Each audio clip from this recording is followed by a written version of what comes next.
All right, Vic. So tell me the story of how you got Sam. Well, there was a lady in the back of our park back here, and she had a cocker spaniel, and she passed away. The dog passed away on her, and she was heartbroken. So about a month later, we decided to try to get her a little dog to make her seem like she wanted to be happy, wanted her to be happy. So we went to the kennel, and there wasn't a dog in there that was worth looking at, really. And then the boy walked out. I asked him, I said, that's all the dogs you got? I said, we need just a little dog for a lady that lives on our park. And he said, yes, sir, we just got one in. It's in quarantine. Let me go get it. He went back there and pulled out this little dog right here, Sam. And so the lady that run the place come out and she jumped all over him for bringing the dog out of quarantine. He took the dog back, and I told her, I said, I'd like to put my name on that little dog. And she said, nobody can get that dog for 7 days.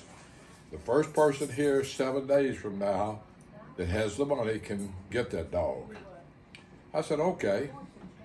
So I turned around and I left, and the next 7 days later, I was at the gate the first thing that morning, very first person. In fact, I had to wait till they opened the gate to even get in.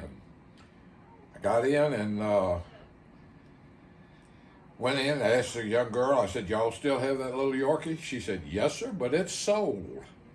And I told her, I said, no, it's not sold. She said, yes, sir, a lady came in and bought it yesterday. I said, no, a lady cannot buy it yesterday. I said, the dog is not sold. And she just stood there and looked at me. And then she went back in the back and got this same lady that told me nobody could buy it for 7 days. She came out and told me, that dog's sold. I said, no, that dog is not sold because you're the very one that told me nobody could buy it till today. The first person here today with their money could buy it. And I said, I'm the first person here. She said, well, it's already sold. I said, no, it is not. And so she turned around and left and went in the back, and all at once, here come a man out here. He said, I understand you have a problem. I said, no, I don't have a problem. You have the problem. Because if you think I'm going to walk out of here without that little dog, you're wrong. I said, the woman, and I told him the whole thing, how she told me nobody could put money on it till the first person today. And I said, I'm the first person here, and I want the dog. And if I don't get the dog, you'll hear from my attorney. So he looked at the young girl. At first he said to me, he said, well, are you going to take the dog? I said, sir, what do you think I'm here for? I do want the dog, and I'm taking it with me. And he turned to the young girl that was there, told her to write him up. And so she wrote it up, and I got the little dog, and I brought him out. And we took him out to where the lady worked that had lost her dog. And I walked in with him in my arms. And she said, oh, you got you a cute little dog. I said, no, he's your dog. We got him for you. And she threw both hands up and said, no, I can't have him.